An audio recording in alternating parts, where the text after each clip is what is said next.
Почитувани гледачи, добро вечер и добро дојдовте во уште едно отворено студио на телевизија Нова. Вечерва традиционално секоја недела дебатираме за спортот, така ќе биде и овој пат. Главна тема ќе биде ракометот како најуспешен и најатрактивен спорт во Македонија, кој носи најголеми успеси, но како што видовме минатиот викенд и најголема тага. Вечерва ќе разговараме за ракометот воопшто, но главна тема ќе ни биде репрезентативниот машки сениорски ракомет, што по олимпискиот квалификацијски турнир во Полска кој беше неуспешен за Македонија.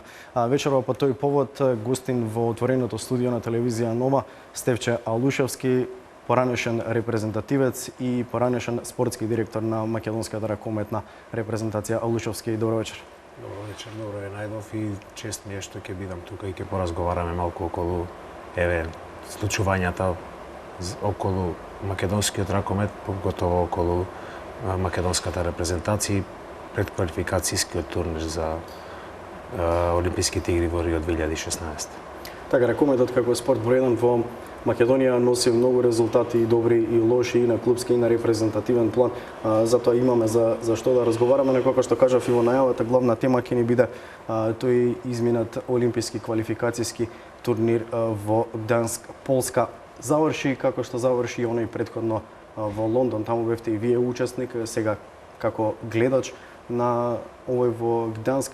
Кој е вашиот впечаток од овој олимписки квалификацијски турнир? Дали беше голема катастрофа за македонскиот ракомет, бидејќи некој јавноста така некако го свати овој неуспех, или сепак ракометот продолжува понатаму, не е се толку загубен? Добро, мислам дека според мене ова е една спортска трагедија. Не успеавме да ја научиме лекцијата од пред 4 години, кога учествувавме на олимпискиот турнир во Гетеборг и каде исто така не успеавме да се пласираме на Олимписките игри во Лондон.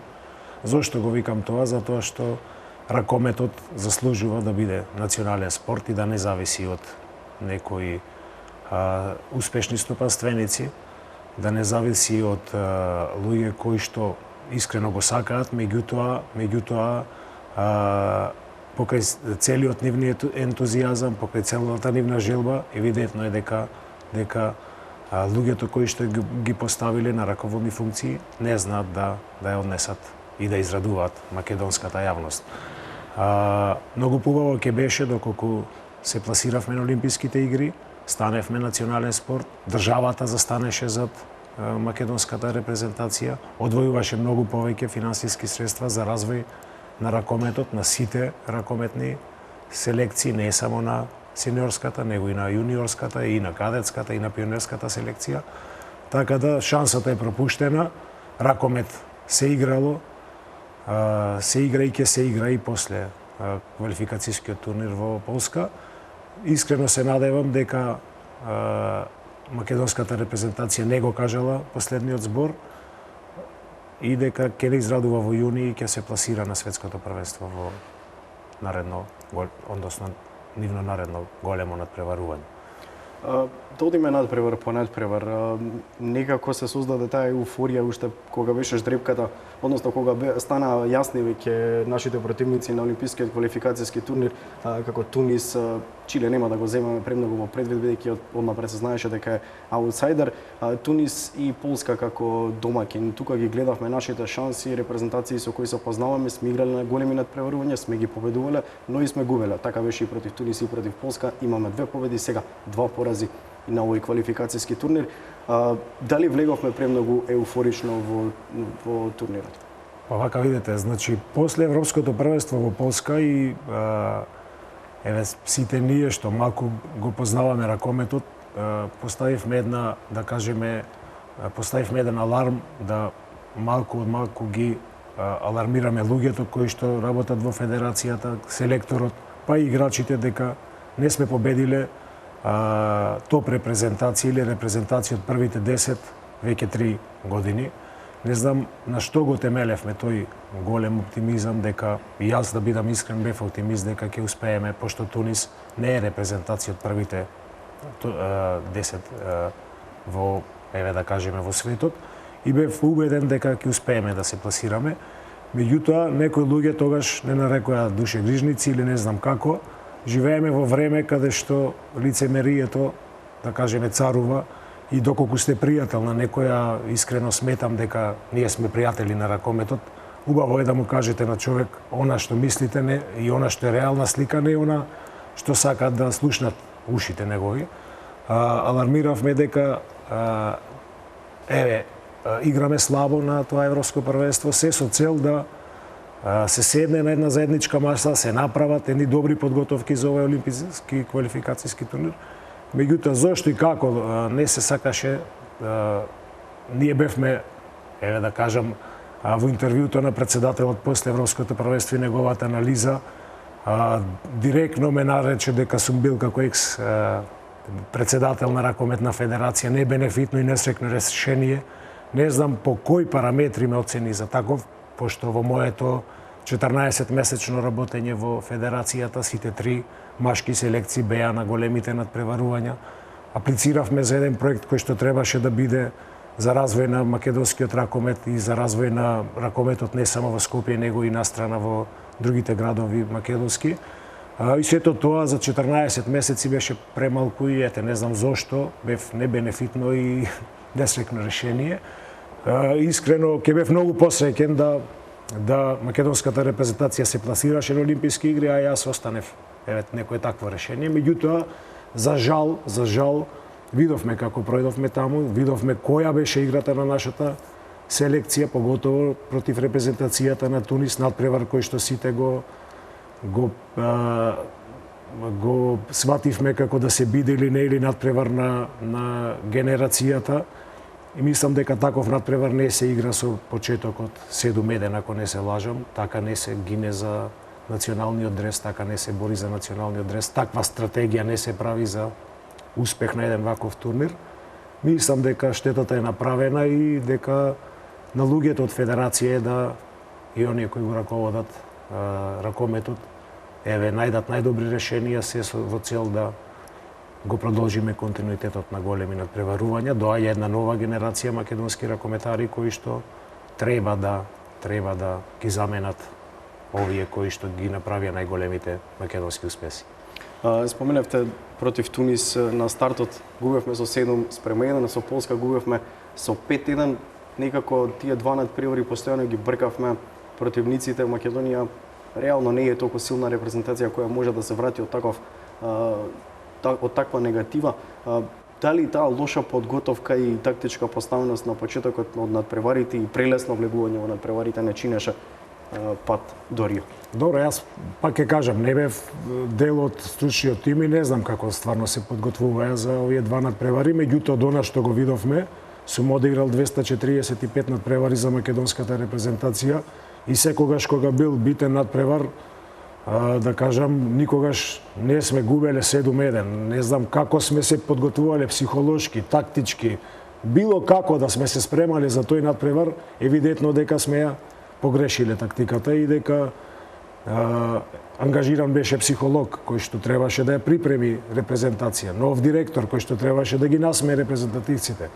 Не знам зошто ангажиравме директор кој што треба да ги смее репрезентативците, доколку сите кажување после Европското првенство во Полска беа дека имаме една фантастична атмосфера во репрезентација, дека селектор играчи има една страшна кохезија и дека само треба да излезиме во Гдајнски да се пласираме на Олимписки игри. Стварно не би сакал многу да анализирам што и како. Имаме председателство, имаме Ракометна федерација, на нив е да на следниот управен одбор го видат извештај што ќе го даде селекторот, доколку имаме стручни лица, мислам дека во моментот во федерација нема стручен совет кој што треба да ги оцени настапите или тоа како репрезентација се припремала, како работел селекторот. Зошто е тоа така, јас пак не би сакал да елаборирам. Тука ќе кажам дека имаме председателство, генерален секретар, на нив е да го дадат одговорот на ова прашање. Се изначитавме деновие после завршување на турнирот дека постоеле најдобри услови досега. Не знам во 21 век дали услови се да се обезбеди добра храна, добар смештај, добра сала за тренинг и да се патува со авион. услови се да се обезбеди добар тренер, услови се да се има стручен совет, составен од бивши ракометари кои што ја знаат проблематиката. Јас не велам дека федерација водат луѓе кои што не го познаваат ракометот, меѓутоа го познаваат гледајќи на телевизија. Никогаш мал дел од федерацијата се луѓе кои што играле некогаш ракомет, така да многу работи фалат во федерација за да кажеме дека сме имале, не знам, услови за на највисоко ниво. Тука малку ќе го прекинеме разговорот, одиме на реклами и повторно се враќаме со Стефче Јалушевски. Повторно се враќаме во отвореното студио на телевизија Нова. Гостин Стефче Јалушевски. Продолжуваме да разговараме и да дебатираме за македонската машка сениорска ракометна репрезентација и оној изминат олимписки квалификацијски турнир во Полска. Споменавте дека Ракометната федерација нема стручен совет кој би ја анализирал работата на тренерот, на играчите, на сите оние резултати кои се постигнати со репрезентацијата. Вие доколку сте дел од таков совет, како би ја оцениле работата на селекторот Ивица Обрван најпрво? Добро, јас бев дел од федерација 14 месеци, како што кажав, и на управен одбор дел од мојата работа беше да ја оценам работата на селекторот.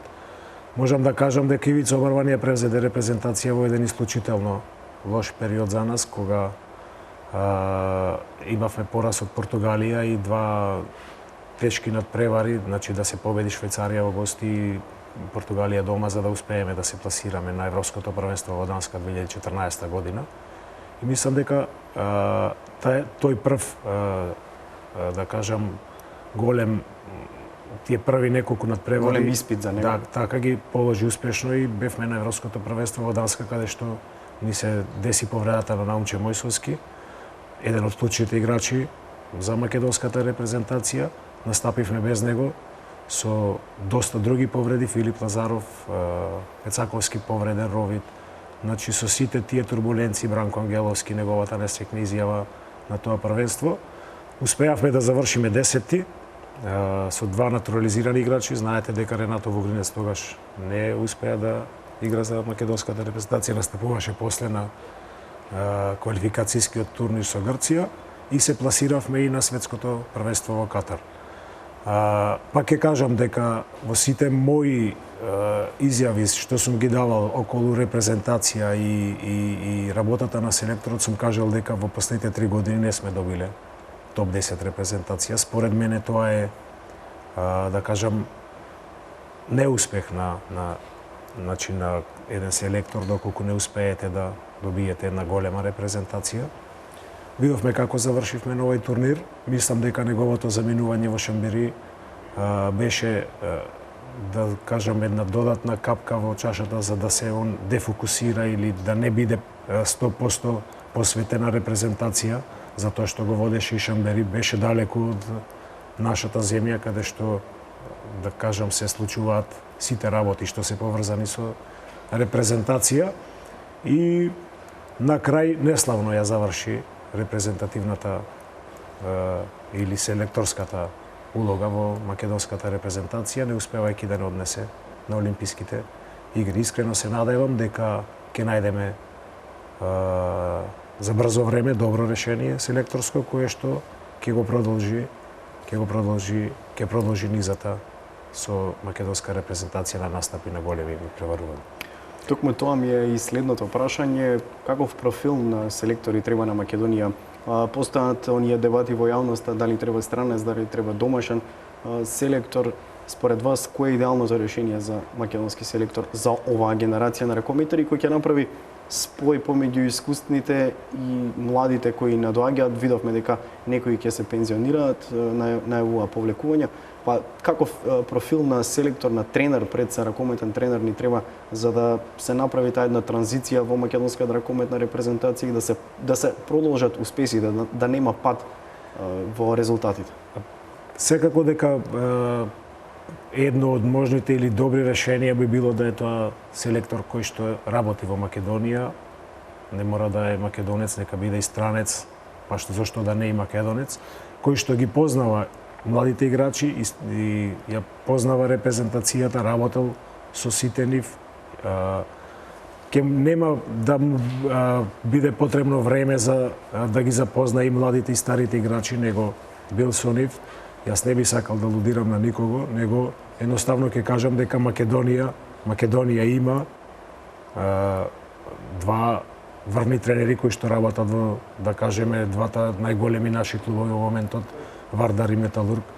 Значи, ете, две можни решенија за селектор. Па ќе кажам, не би сакал да се мешам во работата на управниот одбор и на председателството на федерација. Нивна е одлуката кој ќе го донесат. Мислам дека според мене во периодот кој што престои, кој што е многу краток и не чека двомечот со Чешка за пласма на светско првенство, идеално решение би било човек кој што ги познава и младите и старите играчи во македонската репрезентација. Науча Мојсовски најави дека веќе го одигра последниот надпревар за Македонија со Чиле. Миркуловски ќе остане и за тој бараж со Чешка за пласма на светското првенство. Колку може да влие пензионирањето на овие два ракометари од националниот дрес да влие на резултатите? Имаме ли адекватни замени за нив двајца? Па добро, јас вака би се вратил малку поназад она што се случуваше во Гетеборг и колку е тешко кога после големи надежи дека ќе се пласираме за прв пат и ќе бидеме прва репрезентација која што ќе игра на Олимписки игри. Стварно тоа е сон на сите што играат во оваа репрезентација, на сите играчи. Мислам дека Наумче Мојсовски може да одигра барем уште два надпревари за Чешката, за македонската репрезентација против репрезентацијата на Чешка. Треба да се направи напор да негово простување не биде она што онај последен надпревар со Чиле во Полска, него да му се направи еден надпревар, он заслужува, значи едно такво простување од македонскиот дрес, затоа што и Наумче Мојсовски и Филип Миркуловски, кои што исто така најави дека двата надпревари со Чешка ќе бидат за него последни. Мислам дека он е многу млад за таква најава, меѓутоа човекот така одлучил и треба да ја почитуваме неговата одлука. Мислам дека надпреварите надпреварот со Чешка треба да биде последен, ако така одлучиле за двајцата, и за Мојсовски и за Миркуловски. Тоа би било за добро на македонскиот ракомет. Колку они ќе недостасуваат, секако дека ќе недостасуваат. И двајцата беа дел од македонската репрезентација веќе, ако не се лажам, 10 на 15 години заедно. Ја предводеа македонската репрезентација во сите најголеми остварувања или резултати. Македонија не дека има млади ракометари, тука се Кузмановски, Талевски, Неловски, Крстевски, кои што ќе ги заменат, меѓутоа да ја направиме таа замена на што побезболен начин. Мислам дека надпреварот со Чешка во Македонија треба да биде меч за опростување од репрезентативниот дрес и на Миркуловски и на Мојсовски, доколку тие така одлучиле. Мислам дека можат уште многу да дадат на македонска репрезентација, но секоја одлука треба да се почитува. Го споменавме неколку пати тој квалификацијски турнир, најпрво во Лондон, а потоа и во Полска. Можете ли да направите една споредба? Не бевте инволвиран директно на теренот во Полска, но се чувствуваше ли дека кај играчите нешто различно од оној турнир во Лондон? Можевте ли да забележите некоја таква разлика? Не знам што да ви кажам, како би можам да направам. Можам да направам разлика во играта што македонската репрезентација стварно ја даде на тој надпревар во Гетеборг. Исто не успеше за нас, меѓутоа далеку поскапо ја продадовме кожата, ако може така да се каже во наводници, исто не успеавме. Но она што го видов против Тунис стварно за мене несвојствено за меч на кариерата. Како да ви објаснам, значи пак ќе речам дека сум играл многу безброј такви надпревари и да се одигра меч на кариерата, да се губи 7-1 на почеток е стварно нешто недостигало. Што и како сега подсетуваше тој дуел на оној со Белорусија последниот на европското првенство во Полска, некако доста незаинтересирано, добро, доста мислам дека тој надпревар со Белорусија е надпревар каде што веќе нема некој резултатско значење, не значи дека кога се игра за македонска репрезентација некој надпревар е небитен. На надпреварот на почетокот беше доста сличен. Така е, меѓутоа јас не би сакал многу да навлегувам околу тоа што и како погреши селекторот. Пак ќе речам, луѓе кои што се задолжени за тоа треба да дадат отчет на јавноста што и како и каде се сгрешило во надпреварот со Тунис. Да, во среда ќе има управен одбор Ракометната федерација на Македонија. Господинот Мукаетов, председателот на РФМ, најави дека и тој би можел да се повлече од функцијата. Такво нешто најави уште пред олимпискиот квалификацијски турнир, рече дека ќе понесе одговорноста, односно ќе поднесе оставка доколку Македонија не обезбеди пласман на олимписките игри. Ќе биде ли тоа грешка или ќе биде нешто добро или треба промена на Македонската ракометна федерација? Па видете вака, го познавам добро председателот на Ракометната федерација господинот Живко Мукаетов. Соработувавме 14 месеци. Мислам дека има огромен ентузијазам, огромна желба да направи добро, да ги постави добро работите, меѓутоа мислам дека првиот оперативец или луѓето кои што треба да ги извршат, затоа што Живко Мукаетов е човек кој што води огромна фирма и не може секојдневно да се оптеретува со ракометот и се што значи оператива во ракометот. Генералниот секретар е тој кој што треба да ги извршува задолженијата. Мислам дека со промена на првиот оперативец и неколку луѓе кои што во федерацијата според мене се залутани, Живко Мукаетов е потребен на македонскиот ракомет и мислам дека ќе биде штета доколку замине. А исто така и доколку остане, а ги остави овие луѓе кои што го раководат во моментот. Не би сакал да го кажувам што и како, значи он е тој што одлучува кои се тие, меѓутоа од она што јас имав прилика да го видам за тие 14 месеци, мислам дека тие луѓе не го познаваат ракометот, се суетни и не сакат да работат за развој на ракометот во Македонија. Значи потребна е промена на РФМ во структурата, но не и начелникот на председателот. Видете, Живко Мукаетов финансираше во ракометот уште од 2009 година, беше дел од репрезентацијата на светското првенство во Хрватска. Мислам дека кај нас премногу се дава на значење на председател на федерација. Човекот не е, председателот не е тој што треба да одлучува. Кажав дека стручен совет, генерален секретар, оперативци, директори, тренери, селектори, значи читавме за стратегија. Мислам дека Македонската федерација нема стратегија за развој на ракомет. Го зборувам тоа затоа што ќе го земам примерот од Хрватската федерација, каде што од пионерска до сениорска репрезентација секаде имате по 5 стручни лица или тимови кои што работат со тие репрезентации. На регионален Хрватска е поделена во региони каде што се работи за развој на ракомет. Од тие региони еднаш месечно децата се собираат, се формираат репрезентации на регион кои што играат дали за пионерска, дали за кадетска, дали за младинска. Значи тоа е рецептот кој што го започнавме да го работиме во некој проект. Зошто и како не е реализиран, значи не може да се реализира со седење во канцеларија и со криење во таа иста канцеларија. Мора да се излезе на терен, да се прошета по градовите, да се направи тој проект. Јас мислам дека аплициравме за пионерско првенство 2000 годиште, значи 2019 сме домаќини на тоа првенство, доколку имаме стратегија, мораме тие деца од сега да ги собериме, да ги селектираме, да назначиме кои ќе бидат во стручниот тим на со тие деца, кои ќе ги пратат, ќе ги развиваат и 2019 да се представи во најдобро светло, да не ни се случува она што ни се случи со девојките на последното кадетско првенство во Струмица, Охрид, Скопје. Значи, да немаме, да кажам, како да сме од некоја друг континент, како да не сме европска држава резултати. Значи, Македонија има луѓе кои го познаваат ракометот, има луѓе кои што се образувале, кои покрај тоа што биле, да кажеме, врвни играчи, се едуцирали и во тренерскиот кадар, така да само треба правите луѓе на прави места и мислам дека имаме светла иднина.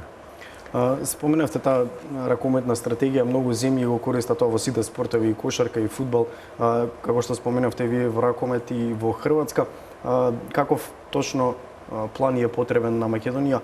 Дали треба репрезентациите да играат повеќе надпревари? Знаеме дека тие ЕХФ недели се доста кратки, ЕХФ денови се доста мали, дали за младинските репрезентации, за кадетските, за јуниорските има повеќе простор, дали треба да се организираат повеќе пријателски турнири, па и Македонија да биде домакин, со цел да се создаде тој надпреварувачки дух, надпреварувачки ритам, бидејќи ако добро се сеќавам во минатото, и машките и женските младински репрезентации кадетски ни беа ни пријавувани во квалификациите.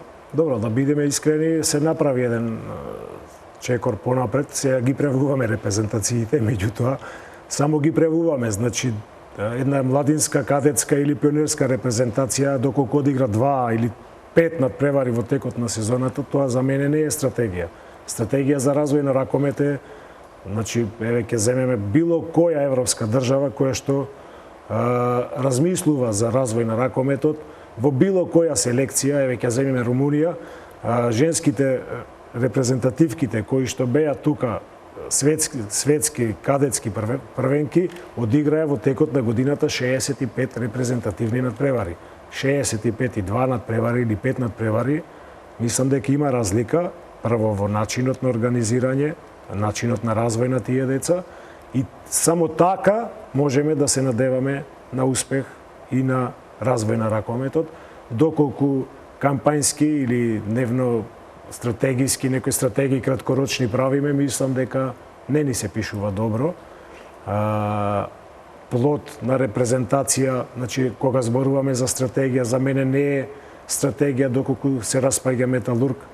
Наумче Мојсовски, еден од клучните играчи, остане 6 месеци надворот од репрезентација, надворот клубски ракомет, значи со тоа кажувам и надвор од репрезентација, да не му се најде клуб, да не му се помогне, макар и во еден од еве Вардар е тука клуб со значи врвна екипа, можеше Наумче Мојсовски доколку не беше пожелен во Металург да биде дел од Вардар, таму да тренира и да се спрема за она што значеше за нас меч на генерацијата, меѓутоа зошто и како не се направија тие некои според мене стратегиски потези, јас пак не би сакал да зборувам. Кога зборуваме за стратегија, ќе мора да ги споменеме и младите ракометари, збориме за машката младинска репрезентација до 20 години, обезбеди пласман на Европското првенство. Многумина гледаат како доста потенцијална репрезентација, но да подсетам дека таа генерација на Кирил Лазаров, на Наумче Мојсовски и на Борко Ристовски во минатото на младинските европски првенства има забележителни успеси, ако не се лажам, 8 место на едно светско првенство во Турција, 9-то место на така и 4-то место на Европското првенство во Полска, генерацијата на Филип Миркуловски, Мите Стоилов, Борко Ристевски. Значи таа репрезентација или тој модел на ова што го споменав до сега, значи таа репрезентација одигра 40 контролни надпревари за да дојде на тоа европско првенство. Да, Македонија има генерација младински ракометари, Кузмановски, Талевски, Крстевски. Да, тоа ми беше прашањето. Може ли оваа генерација да направи еден таков успех, да одигра значителна улога на голем турнир? Меѓутоа, доколку ги испратиме на голем турнир со 2 пријателски надпревари, како што тоа го направивме на Европското првенство во Австрија, каде што јас бев да кажеме водач на делегација, каде што одигравме 2 пријателски надпревари со Србија и патувавме на такво европско првенство без комплетирана опрема, со автобус кој што брои 23 седишта, а нашата делегација е 25. Мислам дека шансите ни се многу мали да направиме некој позначителен резултат. Таа младинска категорија за среќа тренира во Металург под палката на Лино Червар, човек кој што си ја знае работата и кој што ќе направи нови репрезенти. Значи се гледа неговата работа и плод на неговата работа е овој успех на младинската селекција на овој квалификацијски турнир. Ацо Јовиќ е помошник на Лино Червар во Металург. Никола Матлиевски исто така работи во селекциите на Металург. Мислам дека луѓето си ја познаваат работата и резултат е на оваа репрезентација работата на ракометниот клуб Металург. Значи може да заокружиме дека талент имаме, стручен кадар имаме, ни фали, ни недостига организација. Ни недостига секако организација, ни недостига малку помалку да сме суетни, малку повеќе да сме пријатели, значи многу малку сме во Македонија за да сме со не знам од кои причини вака разединети и едноставно да не сакаме некого да го вклучиме во ракометот. Зошто и како? Значи пак ќе кажам дека федерација е таја која што е задолжена да ги формира тимовите кои што ќе работат со младите селекции, се со цел да не ни се случуваат и дај Боже еден ден да се радуваме на на репрезентација која што ќе не представува на Олимписки игри. Ќе ви поставам едно прашање, бидејќи сте биле дел и од клуб, и од федерацијата, и од репрезентацијата, па ги познавате сите тие моменти во ракометот. Колку е важна улогата на ракометната федерација во работата и на домашните, на македонските клубови? Колку таа треба да ги поттикнува да работат на свој домашен производ, а колку на странците? Па добро, видете, јас кажав дека во моето работење ние аплициравме за еден проект кој што се вика Смарт проект од Европска ракометна федерација, го добивме тој проект. Значи ни беше одобрени средства 45.000 евра, кои што требаше да бидат наменети за развој на млади генерации секаде во целата држава. Проектот беше направен, реков како требаше да функционира на регионално ниво, па да се собираат децата, да се прават репрезентација на региони и еднаш месечно или на 3 месеци да се собираат во Скопје.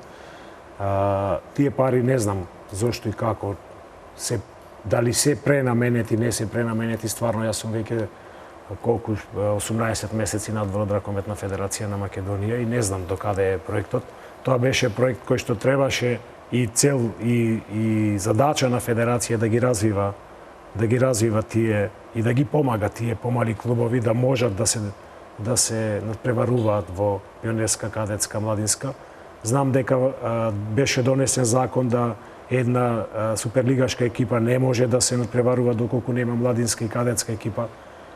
Тоа требаше да стапи во сила оваа година. Зошто и како не направивме и од оваа година да секоја екипа која што се надпреварува во Суперлигата има и кадетска селекција. Јас стварно не знам и не сакам да навлегувам зошто луѓето не го направија тоа. Меѓутоа, тоа е рецептот. Задача на федерација е таја задача на федерација не е само репрезентација на Македонија, него е и развој и организирање на лигите во Македонија.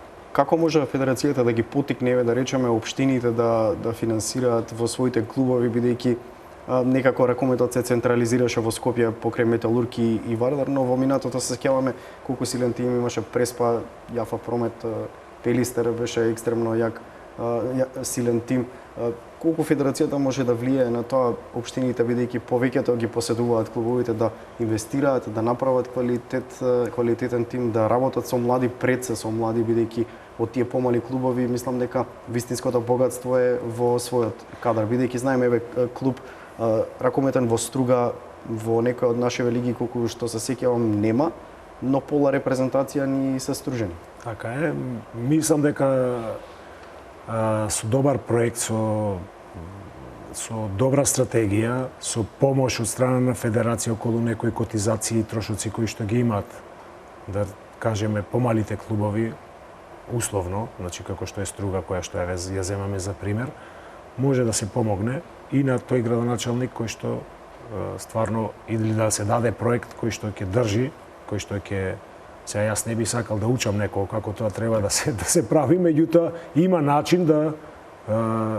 средства од локалната самоуправа или тој градоначалник дава за спортот, за развој на ракометот, само треба да се анимира добро и да се направи добар проект, да се представи пред него, за да ако во најмала рака се помогне за развој и за тие котизации или тие патувања, сали, термини во салите да не се плаќаат. Значи тоа е една голема помош за секој мал клуб во државата. Да, бидејќи од тие мали клубови може да го најдеме новиот Кирил Лазаров. Така е, и Кирил Лазаров доаѓа, колку што знаете, потекнал во Свети Николе, кој што во моментот такмичи само во пионерска и кадетска лига, нема, значи повеќе не постои, згаснал. Токму поради тие причини, немање на финансиски средства или финансиска поддршка од градот, од државата и така натаму. Да се вратиме на репрезентативниот сениорски ракомет.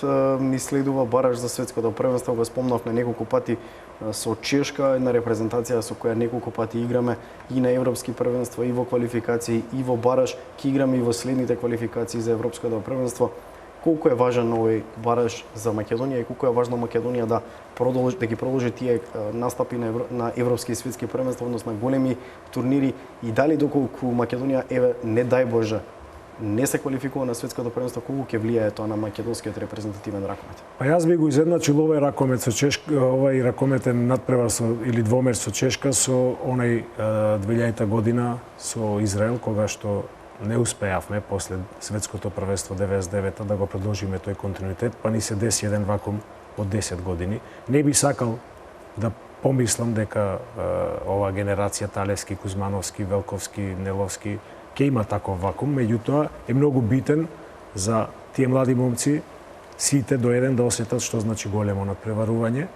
Ги слушнавме сите најави за откажувања, слушнавме еве што каже и капитенот, доколку не дај Боже на 23 ни се председателот каже дека нема да предводи повеќе федерацијата, дека и он со несериозни луѓе не сакал да настапува повеќе за репрезентација.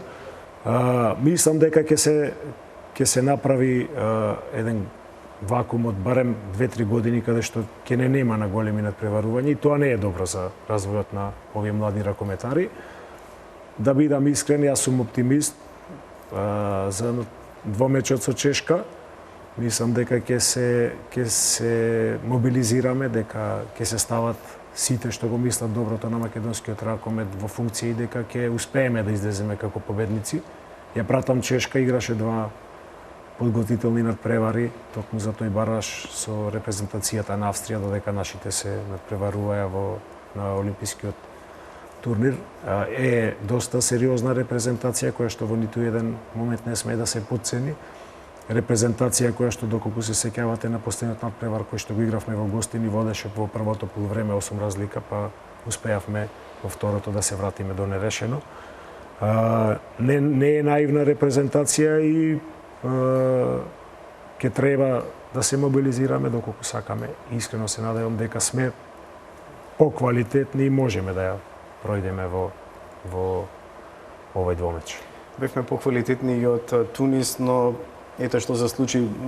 Можеби некогаш и квалитетот, и самите знаете дека не е решава на теренот, понекогаш мотивацијата, добрата тактика, колку ќе биде тешко за Македонија сега да, како што споменавте, да се мобилизира, да се врати на она старото на препознатливото, на македонската борбеност, на македонската дрскост, бидејќи тоа беше препознатливо и на европското првенство 2012, а потоа и на претходните европски и светски првенства. Македонија секогаш беше борбена, секогаш играше до крај, не се предаваше.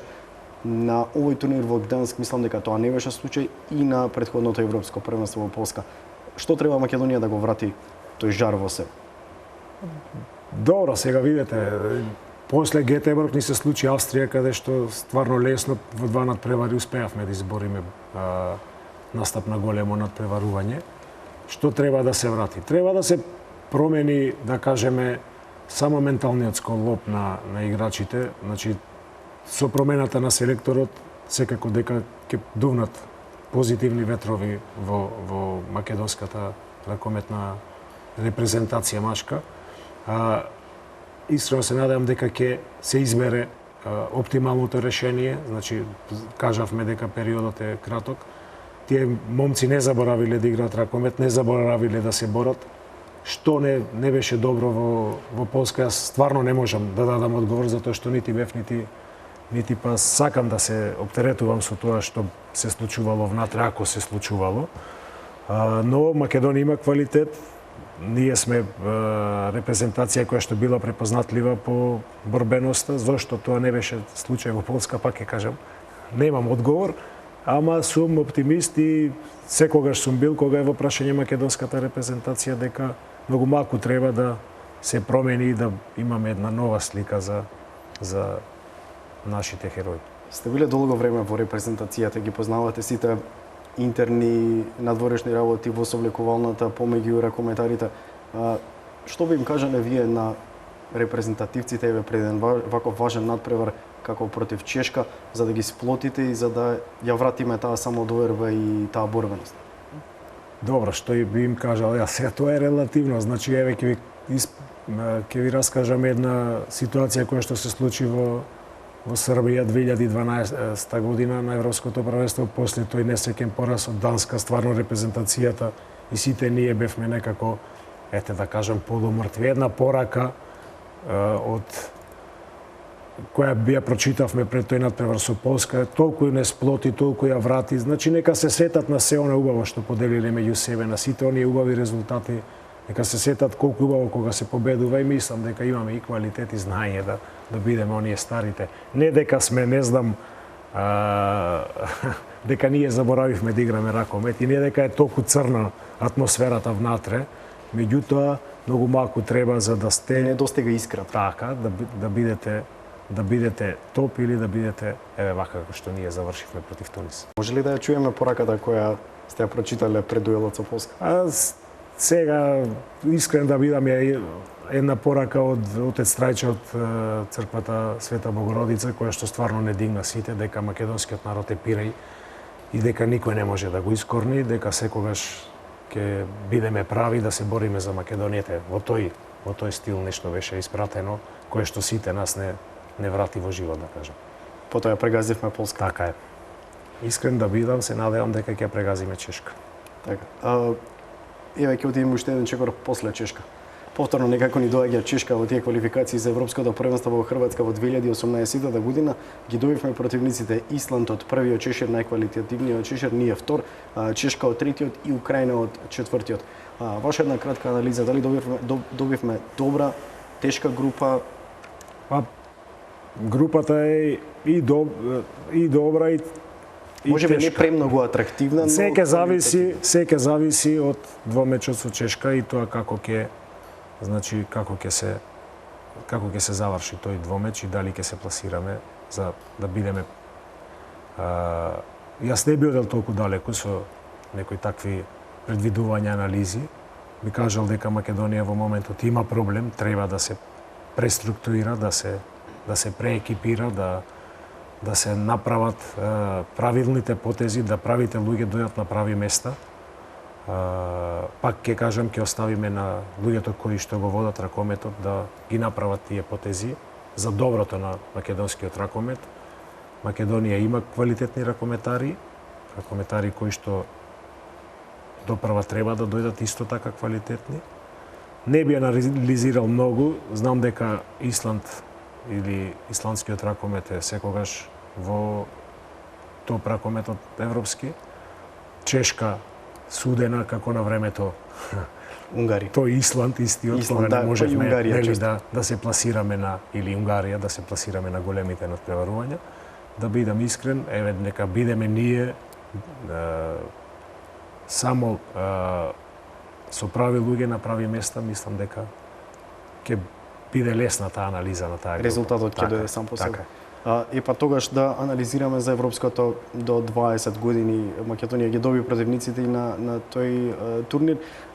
Добивме скандинавска група, доста тешка, Данска, Норвешка и Холандија се противници на Македонија. За Данска и Норвешка премногу нема што да анализираме, знаеме за каква школа на ракомет се работи, знаеме дека секогаш се во врвот и во младинските и во сениорските и машка и женска конкуренција.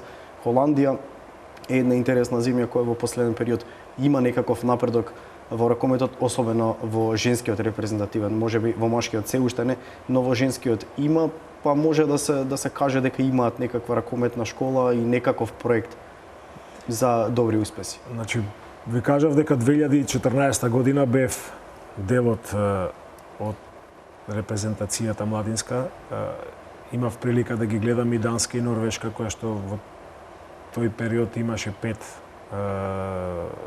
репрезентативци кои што ќе настапат во оваа селекција.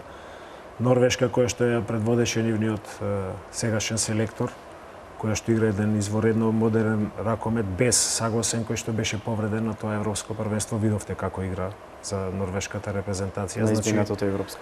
Тоа се две репрезентации кои што негуваат и работат многу со младите селекции. Данската селекција поготово селекција која што е селектирана висока, технички беспрекорно обучена, да кажам. За неја се грижат селекторот и сите луѓе што се задолжени за развој на ракомет, значи кај нив нема импровизација, Норвешка исто така. За Холандија можам да кажам дека е репрезентација која што многу брзо ќе дојде до успесите на женската репрезентација. Кога полагавме на тренерскиот испит за мастер коуч, беа двајцата холандски селектори кои што играе во Бундеслигата.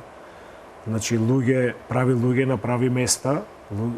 Холандјаните знаат како да го развијат ракометот и ќе бидат незгодни. Меѓутоа Македонија има една исклучителна генерација млади ракометари кои што работат секојдневно под палката на Лино Червар. Значи тоа е репрезентација, Металург е младинска репрезентација и секојдневно работи квалитетно, не се, да кажеме, едни да тренираат во Вардар, други во многу мал број од репрезентативците се надвор, од тие младински репрезентативци се надвор од тренажниот процес на Лино Червар. Мислам дека со добри подготовки, а знам дека ќе има такви, пошто таа репрезентација е дадена на РК Металург да ја менаџира. Македонија има шанси да се пласира во четвртфиналето или во групната фаза.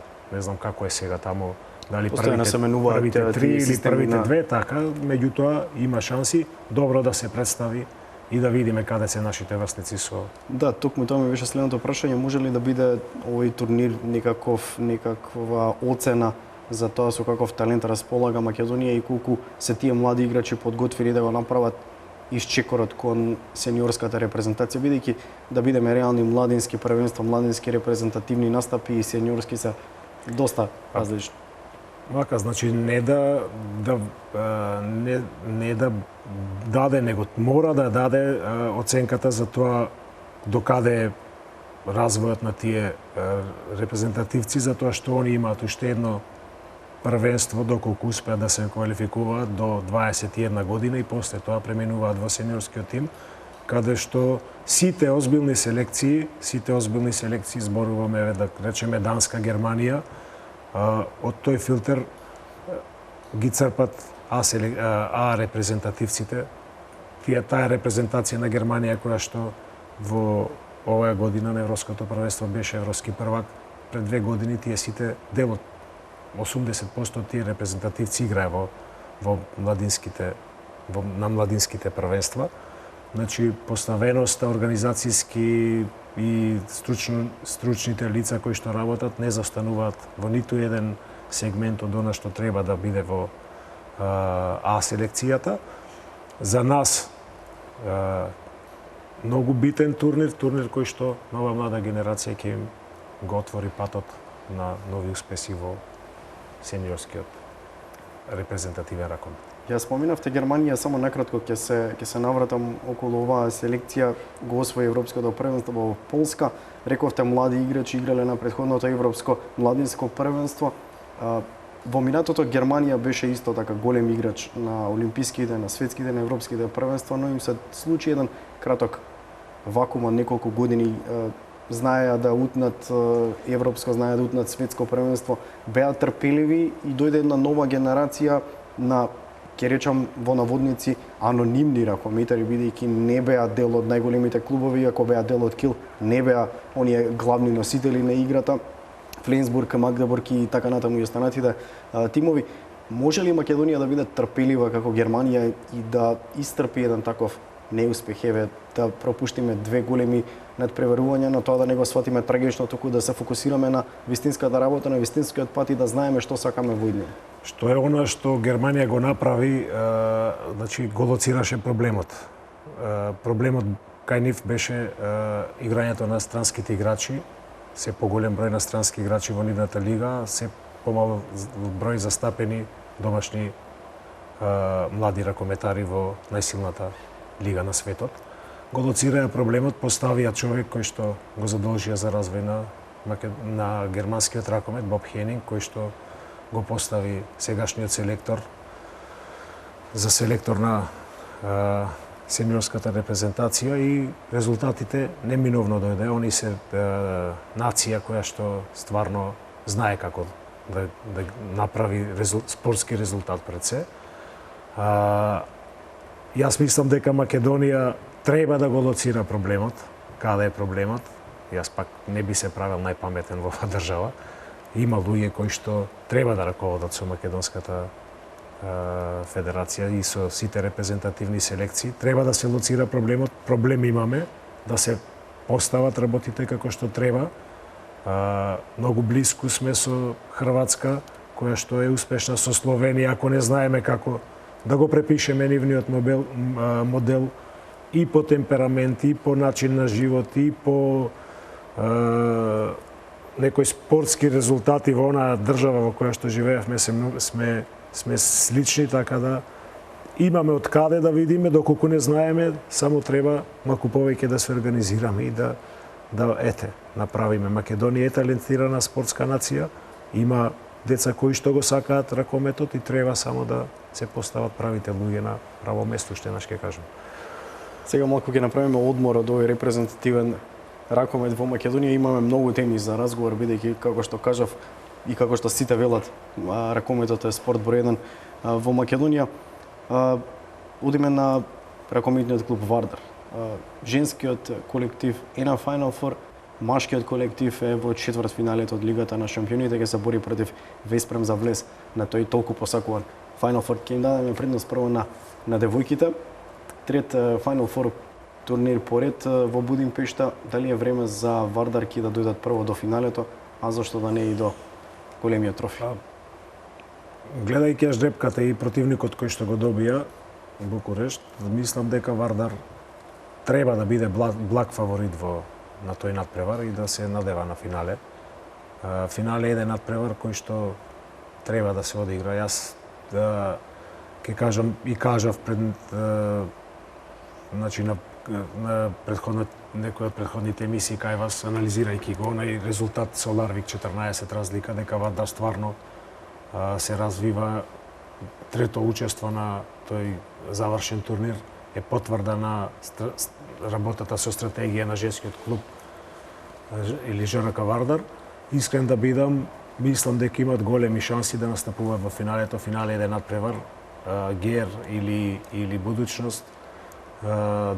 Доколку биде будучност, видовме на овој последен надпревар во Скопје што се одигра, дека со смената на тренерот со конечно ги победивме. Така, ги победивме и шансите се големи да после Ѓорче Петров Вардар или женскиот ракометен клуб Вардар донесе уште една европска титула во Македонија.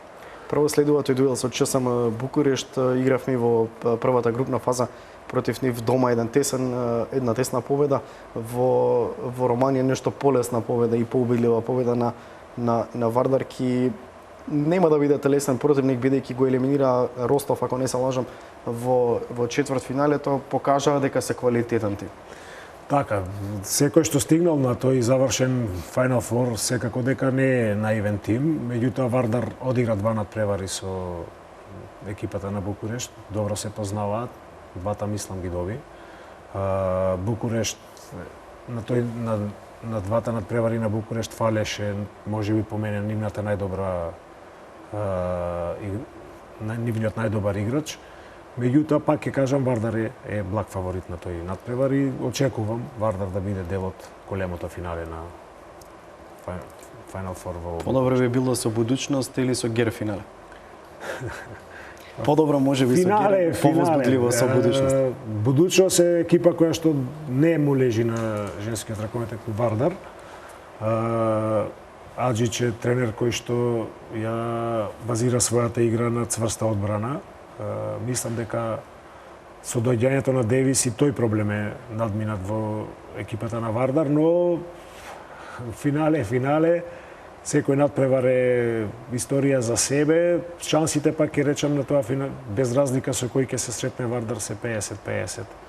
Дали ќе биде тоа будучност или гер, стварно. Да, кога зборуваме Вардар има квалитетен тим и може да се Вардар, кога зборуваме за Вардар, никогаш играчки квалитативно не е аутсайдер против ниту еден тим во во Европа, па сигурно и шансите за победа се големи.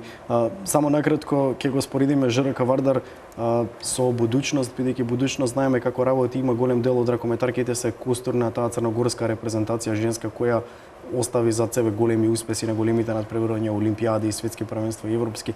Може ли Вардар некако да се движи кон таа насока, зборувам за женскиот колектив, и полека да вади од својот младински погон, да вади вистински ракометарки со голем квалитет кои би можеле да играат Лига на шампиони, а потоа и да го носат македонскиот дрес на големи надпревари. Работите се добро поставени, значи со нивната јуниор лига, надпреварите во таа лига, значи регионалните единици кои што Вардар ги има поставено по цела Македонија.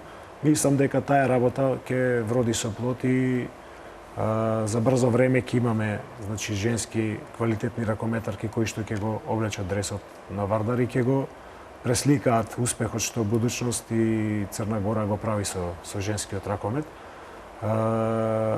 Рецептот за успех е еден, работа и само работа, доколку се постават работите како што треба. Значи, Аџич го земал моделот, можеби од Хрватска. Црна Гора е нација која што е приближно по број на население и вака географски земено по површина слична многу на Македонија. Зошто ние да не го препишеме тој модел што Црна Гора или будучност го направил? Блиску се до нас, може да се направи посета. Јас знам дека Вардар, и не знам, него тврдам дека има поставено работата како што треба, не само Вардар и Металург со своите, значи, меѓутоа тоа е премалку во однос на она што треба да се направи за развој на македонски ракомет. За Вардар, надвор од Вардар и Металург. За Вардар ќе даде таа работа. Значи, Металург, гледате, Кузмановски е плод на Битола, меѓутоа доаѓа во Металург и добива една сосема друга димензија неговата игра. Да, италијскиот Крушево земен во Металург. Многу деца се надвор од Скопје. Многу рано се препознаени нивните квалитети, донесени во Металург со стручна, квалитетна работа да напредуваат и да се развиваат онака како што треба. Да, таа селекција на таленти и играчи е најважна можеби во спортот. Колку помагаат тие? Знаеме дека Металург, споменавте и вие, прави интерна лига помеѓу своите школи, своите клубови, Вардар исто така. Колку тоа помага за поголема масовност и наоѓање повеќе таленти? Секако дека јас работам исто со деца и можам да кажам дека доколку само ги тренирате децата, они некако не се задоволни. Сите тие лиги што ги организира и Вардар и Металург даваат еден дополнителен импулс кај децата да сакат да се занимаваат. Секако кога се надпреварувате, кога ќе осетите како е да се победи, да се загуби, мислам дека тие се моменти кои што ве врзуваат за спортот кој што го сакате. И убаво е и треба да има такви јуниор лиги и на Вардар и на Металург.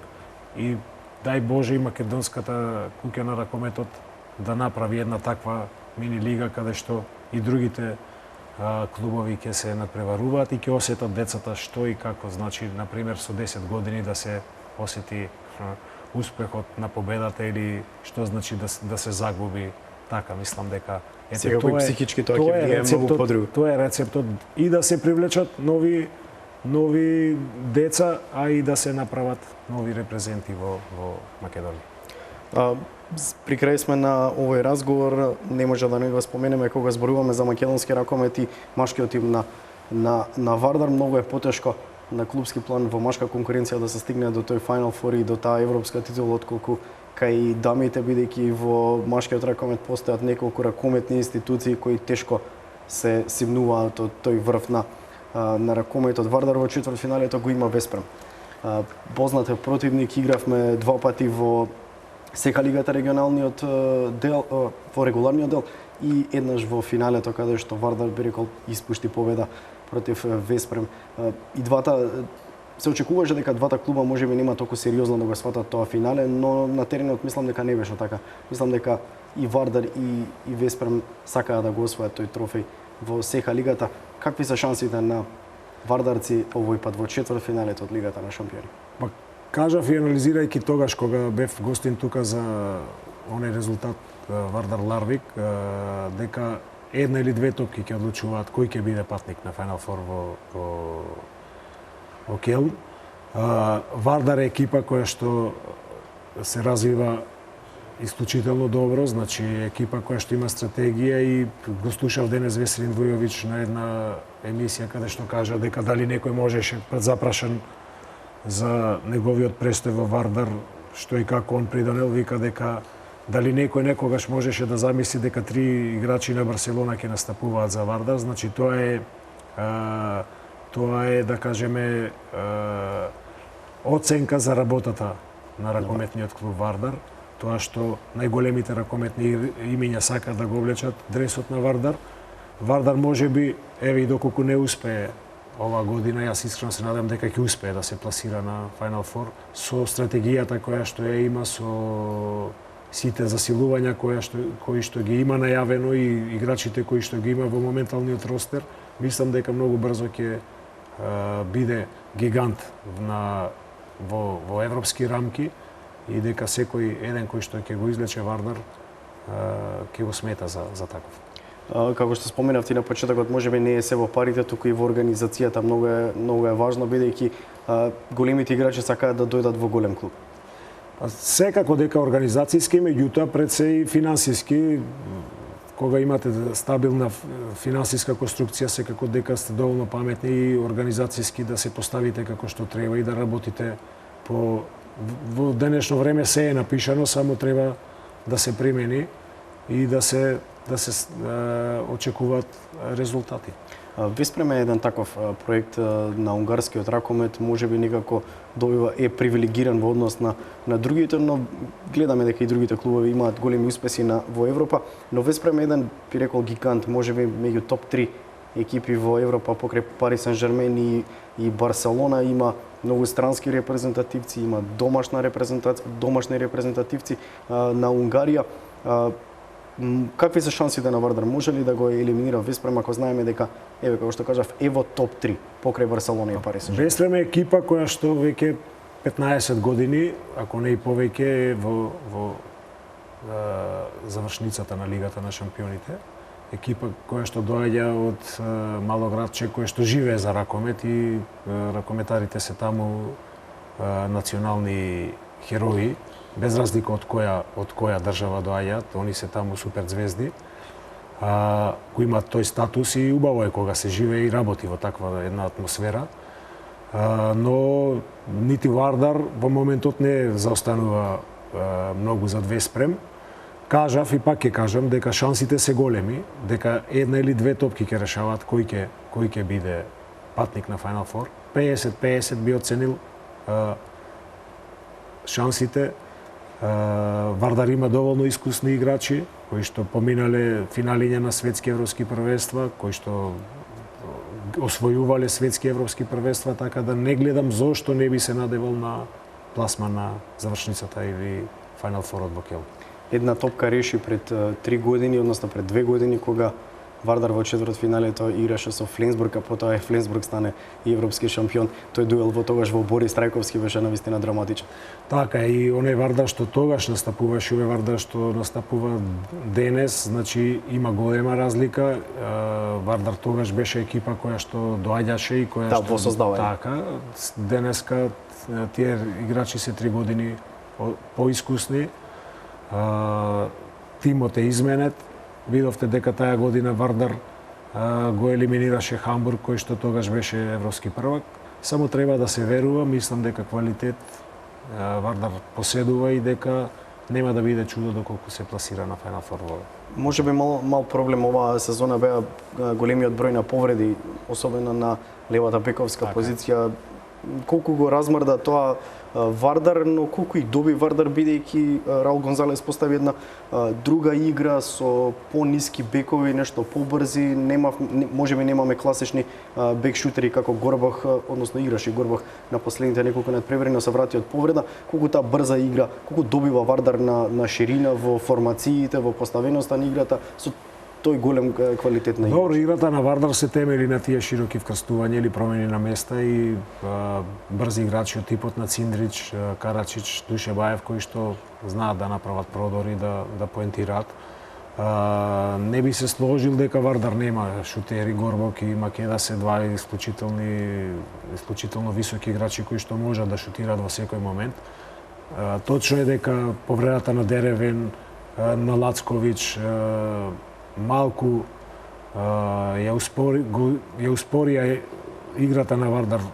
Ги намали опциите во нападот. Ги намали опциите во напад, меѓутоа Гонзалес изворедно ја постави играта и тактиката и до сега стварно има фантастични резултати со екипата на Вардар. Лушовски, тука некаде сме при крај со разговорот. Разговаравме долго време, многу теми начнавме, може би има и уште неколку кои не ги ни почнавме, а треба да се разговараат, но за тоа има време како женската ракометна репрезентација, женскиот ракомет, па и домашното ракометно првенство на кое дефинитивно му треба малку и реформи, бидејќи Вардар и Металург се апсолутни фаворити, но треба малку и другите центри да се размрдаат и да почнат да инвестираат во ракометот. Уште еднаш ќе ви се заблагодарам на ова учество, се надевам дека повторно ќе ни бидете гостини, дека ќе разговараме за нови успеси на македонскиот ракомет. Искрено се надевам дека ќе разговараме само за успеси и ви благодарам на поканата. Ви благодарам уште еднаш. Почитувани гледачи, ние сега продолжуваме понатаму со отвореното спортско студио и со спортскиот преглед. Сега следува прилогот на колегата Горан Андевски за реакциите по ждрепката во женската ракометна Лига на шампиони. Вардар го доби ЦСМ Букурешт како противник во полуфиналето од Final Four во Лигата на шампионите. На хартија, ова е најлесниот противник од потенцијалните три пред ждрепката, па оттаму и радоста во таборот на црвено-црните. Моите првични, значи јас како тренер, ние стручниот штаб, нормално е дека размислуваме кој би ни бил најдобар, али ние мора да бидеме со нозе на земја, мора да се сконцентрираме, да се подготвиме било која екипа, когод е на Final Four квалитетан е, значи на нас ни падна Букурешт екипа која ја познаваме, али исто така Букурешт познава и нас. Тие се таму 60 минути, први 6 минути, знаем дека сите ќе кажете лесно Букурешт, али мислам дека воопшто нема да биде лесно. Ни една екипа нема да биде лесна, али ние како клуб, како екипа мора да се подготвиме максимално, тактички, максимално да бидеме спремни психички, пошто тие 60 минути нема назад. Не сакам ни девојки, ни ние, ни клуб да се дигнеме, да кажеме веќе сме во финале, мора полека, чекор по чекор и да, ако треба, нормално е дека ние посакуваме да одиме во финале, али би сакала да кажам и сите, и новинари, и цела јавност македонска да не става веќе дека сме во финале. Нормално дека не сакав да биде будучност, али тој дел сум малце посретна што не е будучност или Джерко на кој само можам да кажам дека дава мала предност затоа што играат дома. Во последните надпревари тие ја подигнуваа својата форма,